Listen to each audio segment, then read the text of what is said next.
సుదీర్ఘ రాజకీయ చరిత్ర ఉన్న సీనియర్ నాయకుడు పీవీఎస్ మూర్తి 65 ఏళ్లు ప్రజాసేవలో గడిపారు. జనసేన అధినేత పవన్ కళ్యాణ్ సిద్ధాంతాలు నచ్చి పార్టీలో పనిచేయాలని ఉందని, ఆయనను ఉన్నత స్థానంలో చూసి రాజకీయాల నుంచి వైదొలగి రిటైర్మెంట్ తీసుకుంటానని అంటున్న సీనియర్ నాయకులు పీవీఎస్ మూర్తితో మా కడప ప్రతినిధి శ్రీకాంత్ ఫేస్ టు ఫేస్. సుదీర్ఘ రాజకీయ ప్రస్థానం ఎన్నో ఏళ్ల నుంచి సీనియర్ నాయకులు కడప జిల్లాకు చెందిన పీవీఎస్ మూర్తి గారు మనతో పాటు ఉన్నారు. ఆయనతో జనసేనకు సంబంధించి ఇంతకుముందు కూడా ఆయన ఎన్నో రాజకీయంగాని ఎంతో క్రియాశీలకంగా వ్యవహరించిన పరిస్థితి. ఇప్పుడు ఆయన జనసేనలో కీలక పాత్ర పోషించున్న నేపథ్యంలో ఇప్పుడు మనం ఆయనతో పాటు ఉన్నాం. ఆయనతో మాట్లాడే ప్రయత్నం చేద్దాం. సార్ చెప్పండి, మీరు ఈ వచ్చే సార్వత్రిక ఎన్నికల్లో జనసేనలో కీలక పాత్ర పోషించి ఇక్కడ పార్టీని ఏ విధంగా ముందుకు తీసుకెళ్ళబోతున్నారు? ప్రజాస్వామ్యము, జాతీయత, వాస్తవమైన సెక్యులరిజము, నిజమైన సోషలిజము, పరిశుద్ధమైన నైతిక విలువలతో కూడుకున్నటువంటి రాజకీయాలని పూతుగొల్పడానికి ఆయనతో పాటు కలిసి పనిచేయాలని, ఆయన వీటిని సాధిస్తే వాటిని చూసి ఆనందించాలని, ఆయన ఒక ఉన్నతమైన రాజకీయ నాయకుడిగా దర్శించాలని కోరికతో ఆయన నేను సపోర్ట్ చేస్తానని చెప్పి పవన్ కళ్యాణ్ గారికి చెప్పడం జరిగింది. ప్రజారాజ్యం పార్టీ ఏర్పడినప్పుడు మహిళా సాధికారికత, సామాజిక అసమానతలు తొలగించేటి ఇట్లాంటి కొన్ని విషయాలు నాకు నచ్చి నేను ఆ పార్టీకి కూడా నేను సహకారం చేశాను. కానీ నేను ఏ పార్టీలోనూ సభ్యత్వం తీసుకోలేదు.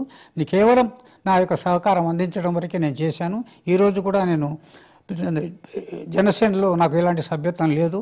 నేను ఏ సభ్యత్వం లేకుండానే నేను పని చేయాలనుకుంటున్నా. కానీ ఆయన ఆలోచన ఎట్లా ఉందో నాకు తెలియదు. ఆయన నాతో కలిసి మాట్లాడి నాకేమన్నా ఒక బాధ్యత ఇచ్చి ఇది మీరు చేయాలంటే నేను తప్పకుండా చేస్తాను. ఆ జనసేన పార్టీ పరిపాలనలోకి రావడానికి నా చేత అయినంత ఉడతా భక్తిగా నా సహకారం అందించాలనేటువంటి కోరికతో నేను జనసేన పార్టీకి సేవ చేయాలనుకుంటున్నా. ఈ మధ్య మీరు పవన్ కళ్యాణ్ గారు కూడా కలిసి సుదీర్ఘంగా చర్చించిన నేపథ్యంలో ఆయన మీతో ఏమన్నా ఏదన్నా మంచి సందర్భం కడప జిల్లా గురించి, సమస్యల గురించి ఏమన్నా పంచుకున్నారు? ఒక కడప జిల్లా గురించి కాదు, మొత్తం ఆంధ్ర రాష్ట్రంలో 13 జిల్లాల్లో కూడా మనం ఏ విధంగా ఎట్లా ప్రొసీడ్ కావాలని కొన్ని విషయాలు అని అడగడము, వాటికి నేను సమాధానం చెప్పడము, వాటిని ఆయన అవగాహన చేసుకొని మీరు మీ యొక్క సహకారం నాకు కావాలని కోరారు. కానీ నేను చెప్పాను, నాకు వయసు ఇవన్నీ కూడా కొంచెం వెనుకంజ వేసే పరిస్థితులు ఉన్నాయి. వాటిని ప్రాతిపదికగా తీసుకొని నేను మీకు ఎంతవరకు సహకరిస్తానో నాకు అర్థం కావడం లేదంటే, లేదు మీరు మీ యొక్క విషయాన్ని మీ యొక్క అభిప్రాయాన్ని నాకు ఒక వారం రోజుల లోపల చెప్తారని అడిగారు.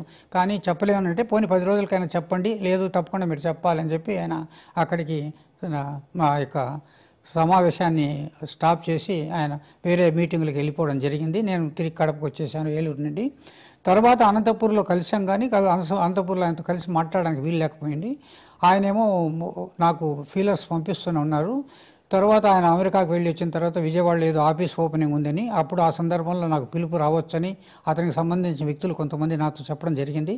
అదే జరిగితే నేను తప్పకుండా వెళ్ళి అతనితో మాట్లాడి నేను చేయగలిగిన సహకారం అందించడానికి నేను సిద్ధంగా ఉన్నాను.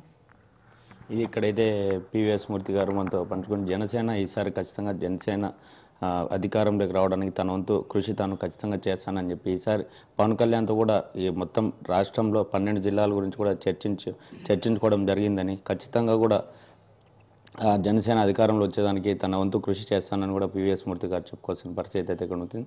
ఖచ్చితంగా ఆయన కడప జిల్లాకు వచ్చిన నేపథ్యంలో ఈసారి ఎన్నికల్లో క్రియాశీలకంగా ఆయన కూడా పీవీఎస్ మూర్తి గారు కూడా ఇక్కడ ఉండే పరిస్థితి అయితే కనిపిస్తుంది. పవన్ కళ్యాణ్ గారు జనసేన పార్టీ ఖచ్చితంగా క్రియాశీలకంగా రాష్ట్ర రాజకీయాల్లో ఇది ఉండేదానికి ఆయన తన వంతు ప్రయత్నం కొనసాగిస్తారని చెప్పుకోవచ్చు. కెమెరామెన్ వెంకటేష్తో శ్రీకాంత్, భారత్.